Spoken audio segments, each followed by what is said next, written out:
En Afrique de l'Ouest, les barrages occupent une place stratégique dans le développement socio-économique. Véritable infrastructure multifonctionnelle, ils permettent de stocker et de réguler l'eau, ressource essentielle dans une région marquée par une forte variabilité climatique et des périodes récurrentes de sécheresse. Mais, force est de constater que la gestion des barrages privilégie largement les usages productifs comme l'irrigation, l'eau potable, l'énergie, souvent au détriment des équilibres écologiques et des communautés vulnérables vivant en aval. Et, sans débit écologique, les écosystèmes s'essoufflent et les communautés riveraines s'appauvrissent. C'est pour relever ce défi qu'est né le projet OptiWOM, une initiative de recherche-action participative portée par l'INE de l'Université d'Abomey-Calavi et l'approche au Burkina Faso.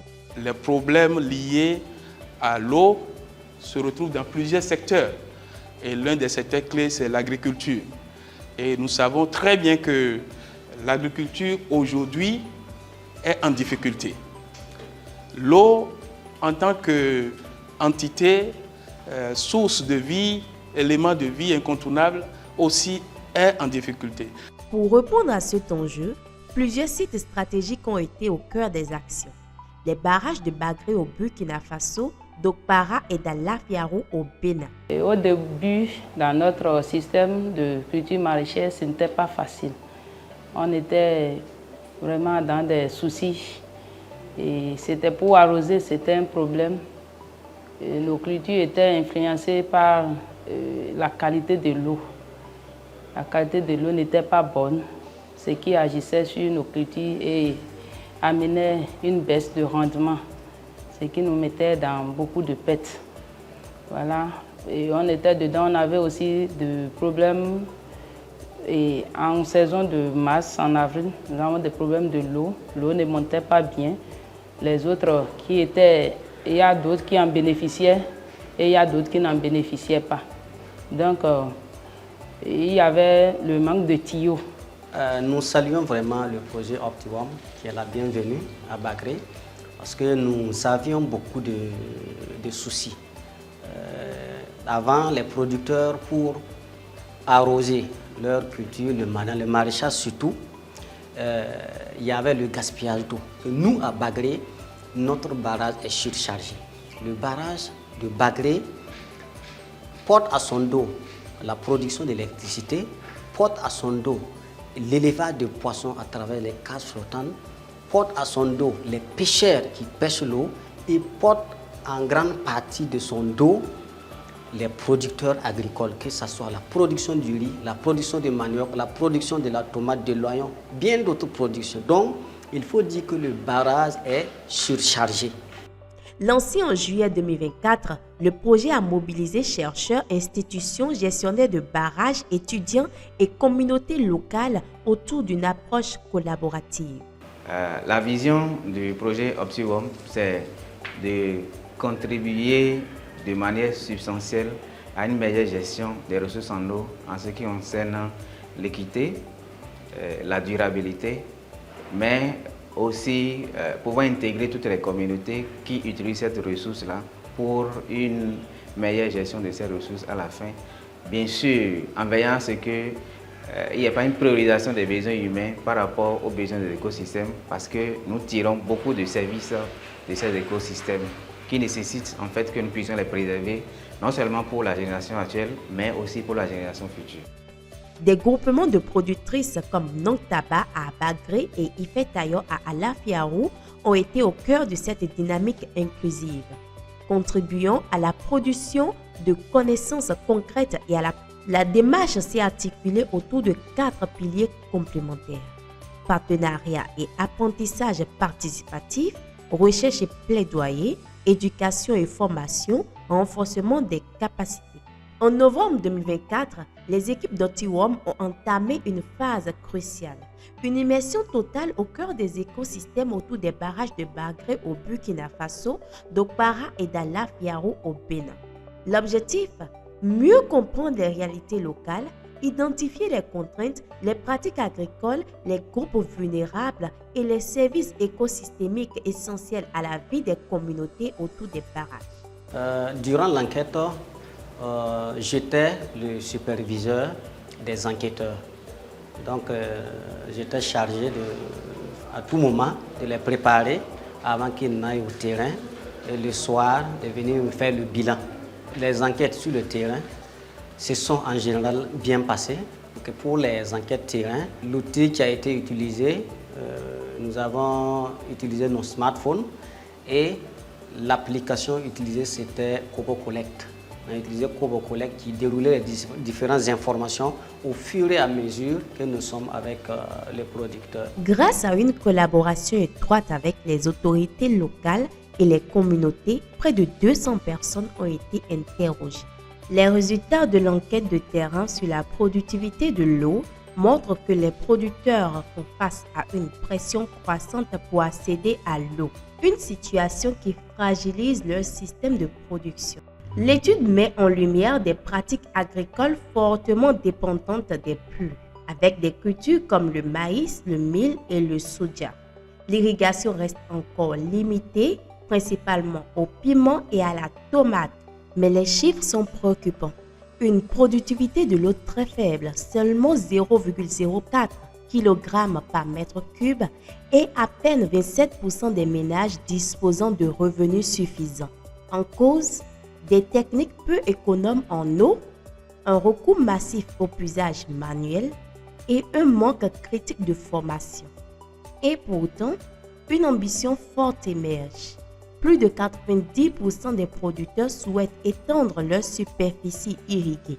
Pour relever ce défi, des solutions s'imposent. Renforcer les capacités techniques, promouvoir l'irrigation solaire et structurer davantage les organisations paysannes. Par rapport à ces activités qui ont été réalisées, il faut dire qu'une étude a été menée spécifiquement sur les sites de Bagré, de Lopara et d'Alafiaro.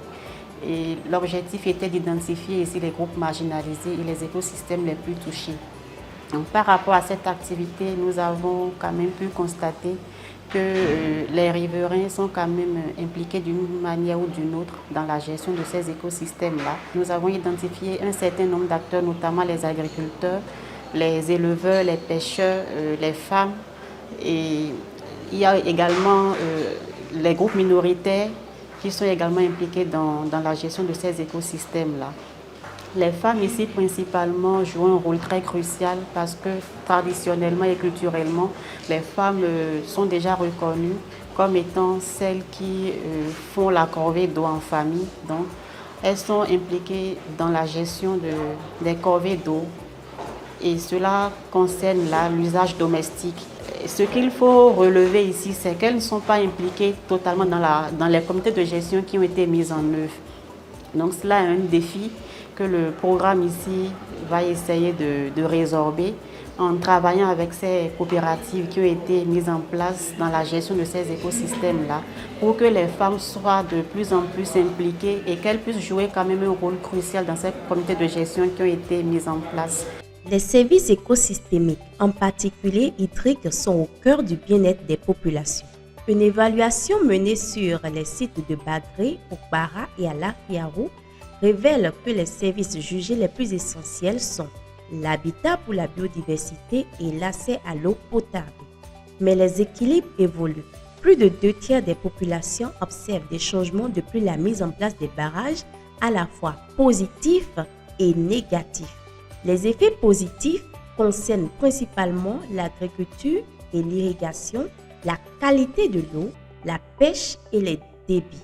Cependant, des impacts négatifs persistent. Nous avons la dégradation de la biodiversité, la disparition d'espèces végétales, la réduction de la couverture végétale, la prolifération des moustiques et la diminution des ressources halieutiques. Le projet a posé des bases solides en créant un réseau inclusif et interdisciplinaire dès son lancement.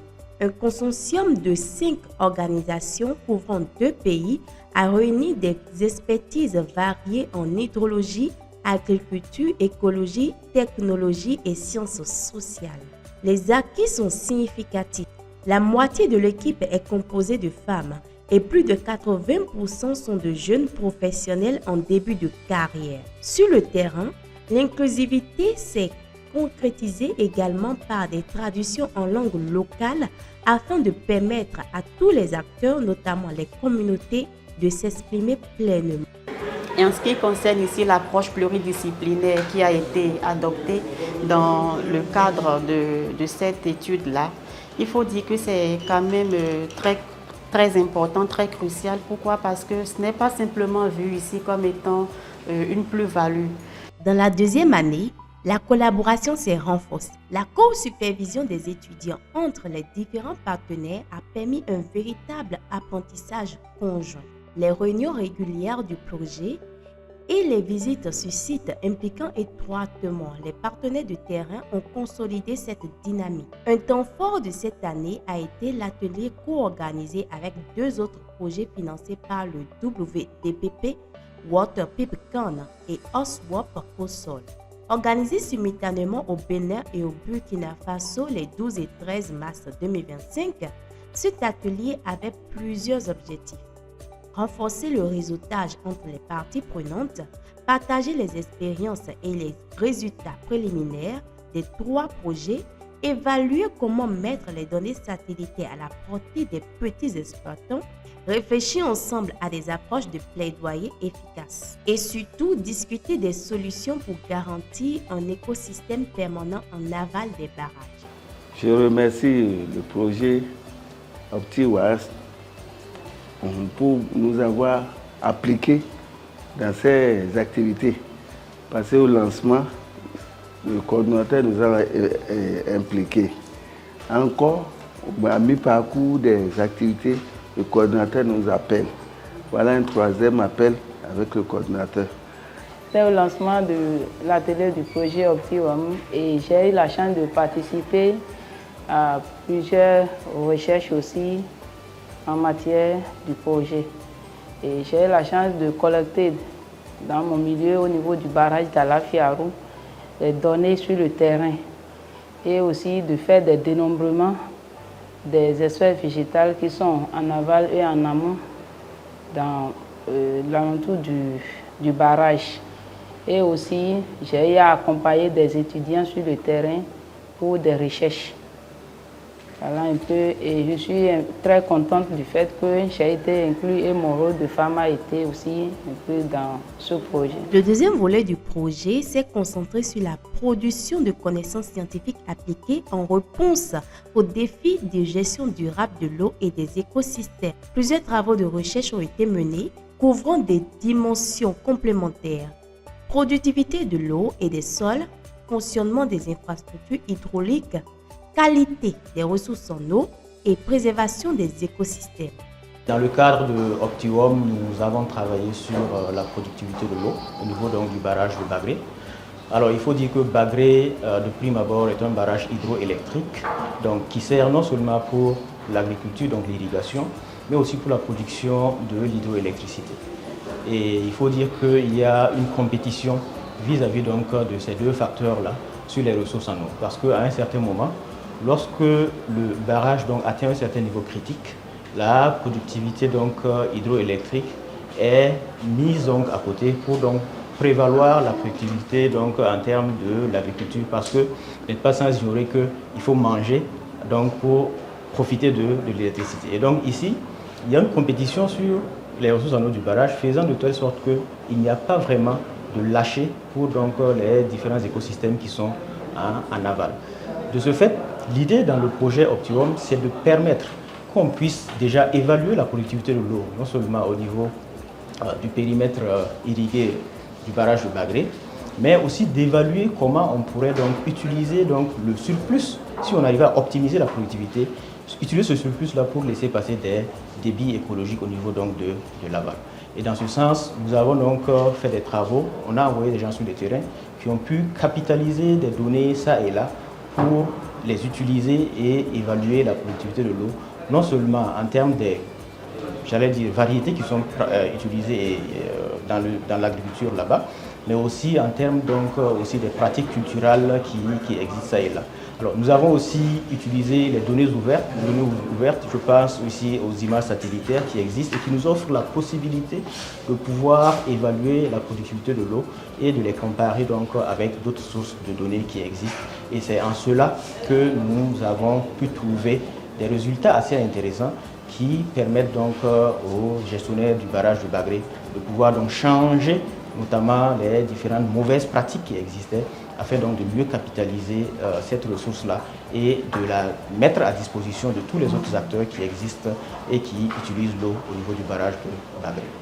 Au Bénin, la gestion du barrage d'Alafiarou fait face à un double défi. Concilier les besoins écologiques en aval et l'approvisionnement en eau pour l'agriculture. L'étude de diagnostic réalisée a permis de mieux comprendre les causes des dégradations malgré les réhabilitations récentes. Les résultats montrent des apports en eau dépassant la capacité de stockage avec des crues générant des débits supérieurs à la capacité du déversoir, entraînant une surcharge et une dégradation des ouvrages. Ces acquis ont conduit à des solutions concrètes, notamment la régulation des débits et le renforcement des infrastructures pour assurer la durabilité du barrage. En complément, une étude sur la qualité de l'eau du barrage d'Alafiarou a permis d'évaluer son aptitude à l'irrigation. Les analyses révèlent une pollution d'origine anthropique liée notamment aux pratiques agricoles, aux activités domestiques et à l'abreuvement du bétail. Des dépassements en nutriments et la présence des bactéries indicatrices de contamination fécale ont été observées, ainsi que des concentrations élevées de certains métaux lourds.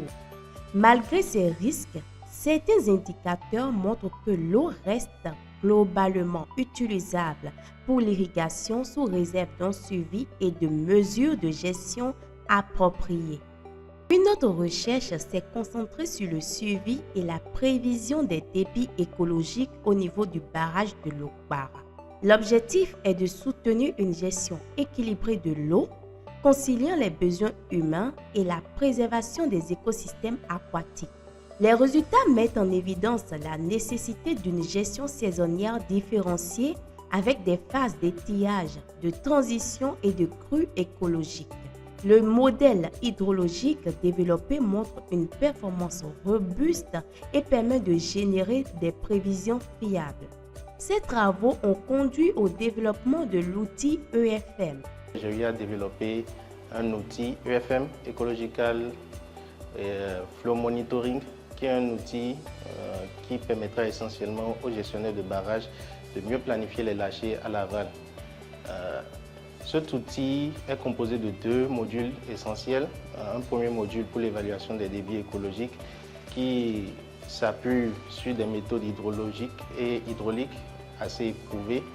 Ensuite, nous avons un second module dédié à la modélisation hydrologique. L'analyse de l'eau de la rivière de l'Okpara met en évidence une variabilité saisonnière marquée avec une forte turbidité en saison de pluie, un faible taux d'oxygène dissous et une pollution diffuse liée aux activités agricoles et domestiques. Ces résultats soulignent la nécessité de renforcer la gestion et la protection de ces barrages afin de garantir la durabilité de leurs usages. Le troisième volet du projet dédié à l'éducation et à la formation vise à renforcer durablement les compétences des acteurs du secteur de l'eau et de l'environnement. À travers des approches interactives et accessibles, le projet favorise le partage de connaissances et l'apprentissage collaboratif. Un premier webinaire a porté sur la préservation des écosystèmes aquatiques et la gestion durable de l'eau.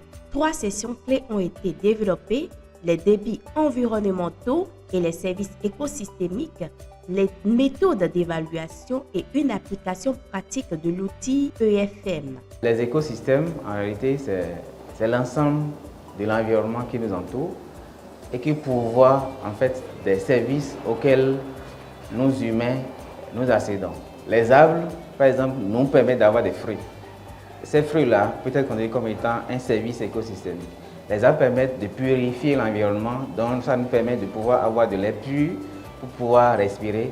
Si je vais au niveau des services écosystémiques hydriques, ces rivières et autres nous permettent d'avoir des poissons en fait, pour pouvoir nous nourrir, nous permettent aussi de pouvoir purifier en quelque sorte l'eau et d'avoir l'infiltration qui permet plus tard d'avoir la ressource en eau disponible au niveau du sol, ainsi de suite, ainsi de suite.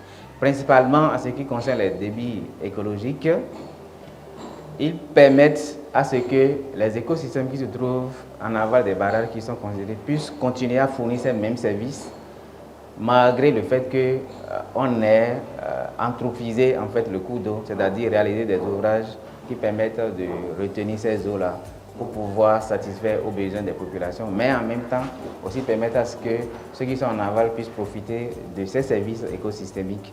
C'est la finalité en réalité de ce projet-là. Dans la continuité, un second webinaire a exploré la productivité de l'eau et des sols, un enjeu majeur pour la sécurité alimentaire et la résilience climatique. Les sessions abordent notamment l'analyse de la productivité des sols de Bagré à partir des données WAPOR et des enquêtes de terrain ainsi que des solutions innovantes comme l'intégration du biochar avec l'irrigation déficitaire. À ce jour, plus de 200 participants ont pris part à ces sessions et la mobilisation continue de croître. Au-delà des sessions en ligne, le projet s'inscrit dans une logique de capitalisation et de transmission durable des savoirs. Un module de formation dédié aux débits environnementaux et aux services écosystémiques est actuellement en cours d'implémentation. Il permettra de structurer les connaissances, de faciliter leur appropriation et de former une nouvelle génération d'acteurs engagés pour une gestion durable de l'eau. Le quatrième volet du projet s'inscrit dans une dynamique de renforcement des capacités en accompagnant la formation académique et professionnelle de jeunes talents. À travers l'octroi de bourses d'études, le projet a soutenu une dizaine d'étudiants provenant de plusieurs pays du niveau de licence au doctorat. Ces appuis ont permis aux bénéficiaires de développer des travaux de recherche en lien direct avec les enjeux de gestion durable de l'eau et des écosystèmes. J'ai eu à effectuer ma licence en hydrologie quantitative à l'Institut national de l'eau. Dans le cadre de la rédaction de mon mémoire de licence portant sur le diagnostic hydrologique et hydraulique du barrage de la Fiao, j'ai eu le soutien du projet OptiWAM, notamment dans la phase de collecte des données et tout au long de la rédaction du mémoire. J'ai récemment soutenu mon mémoire de master en éco-hydrologie dans le cadre du projet OptiWAM. Je suis également boursière du projet. Je tiens d'abord à remercier les partenaires du projet pour leur soutien qui a permis à la réalisation de mon étude. Mon travail a porté sur la qualité de l'eau du barrage d'Ala Fiao, utilisé pour l'irrigation dans la commune de Tchao, au nord-est du Bénin. L'objectif général de ce travail a été d'évaluer la qualité de l'eau du barrage d'Ala Fiao utilisé pour l'irrigation.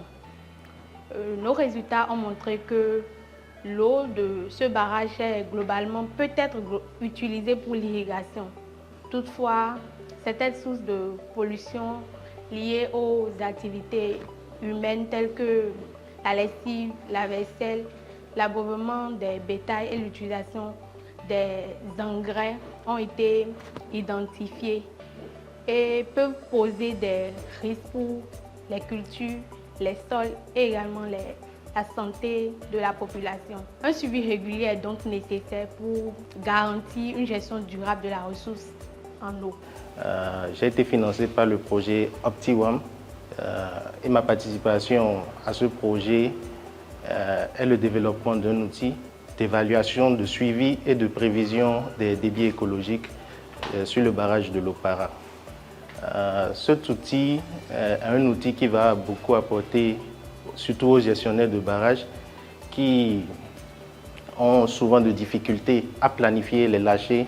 En investissant dans la formation et la recherche, le projet contribue non seulement à former une nouvelle génération d'experts capables de répondre aux défis liés à l'eau et à l'environnement, mais aussi à aiguiser les compétences des aînés.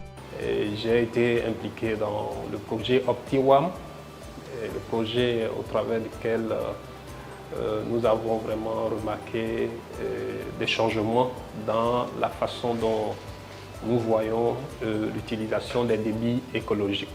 Mais avec les concepts développés par le projet OptiWAM, on s'est rendu compte qu'en dehors de ces utilisations primaires qui ont été définies, qui justifient la réalisation de ces barrages, qu'en réalité, il y a un écosystème en aval de ces barrages qu'il faut préserver. Et c'est de là que vraiment le concept de débit écologique est devenu pertinent dans la façon dont nous prévoyons la réalisation de ces barrages. Donc désormais, il s'agira déjà dans les études de base, les études thématiques de base, de faire un inventaire de ces écosystèmes en aval pour voir comment on prend en compte les besoins au niveau de ces différentes unités d'utilisation de l'eau en aval pour pouvoir en conséquence dimensionner ces barrages. Les éloges reviennent aux initiateurs du projet OptiWAM qui a démontré qu'une gestion durable et intelligente des ressources en eau est possible grâce à la collaboration des acteurs, à l'innovation scientifique et à l'engagement des communautés. Avec le projet OptiWAM qui est venu, avec les différentes sensibilisations, formations, les outils numériques, de nos jours, l'activité agricole a beaucoup changé. Le projet OptiWAM a permis aux producteurs vraiment d'apprendre beaucoup de choses pour économiser cette eau au niveau de leur exploitation et que le reste de cette eau est utilisé pour l'élevage des poissons et bien d'autres activités. Après avoir connu le projet OptiWAM, nous avons eu des tuyaux qui nous permettaient d'arroser facilement nos cultures et ils ont pu nous aider à réparer notre motopompe qui était en panne. Nous avons été satisfaits en matière de l'eau. Et le projet nous a aidé aussi pour pouvoir avoir des rendements parce que notre terre était moins fertile. Bon, avec ce qu'ils nous ont apporté, on a pu prendre des engrais, des tuyaux, des insecticides pour pouvoir traiter nos produits. Donc on remercie le projet qui a encore essayé de nous réparer notre pompe pour pouvoir avoir l'eau potable. Et chaque soir, ils sont sur le terrain. Plusieurs visites ont été effectuées avec les agents, les docteurs, sénateurs, d'autres. Et beaucoup de personnes ont participé aux visites sur le terrain et pour faire des diagnostics au niveau de l'eau, pour voir au niveau des alentours du barrage ce qui peut se passer. Donc on les remercie.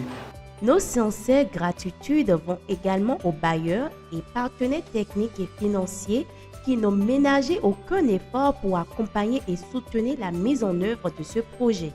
Au-delà des résultats obtenus, cette initiative ouvre la voie à de nouvelles perspectives pour renforcer la résilience des territoires face aux défis climatiques et environnementaux. Les acquis, les expériences et les solutions développées constituent désormais une référence précieuse pour un environnement où l'eau demeure au cœur du développement durable.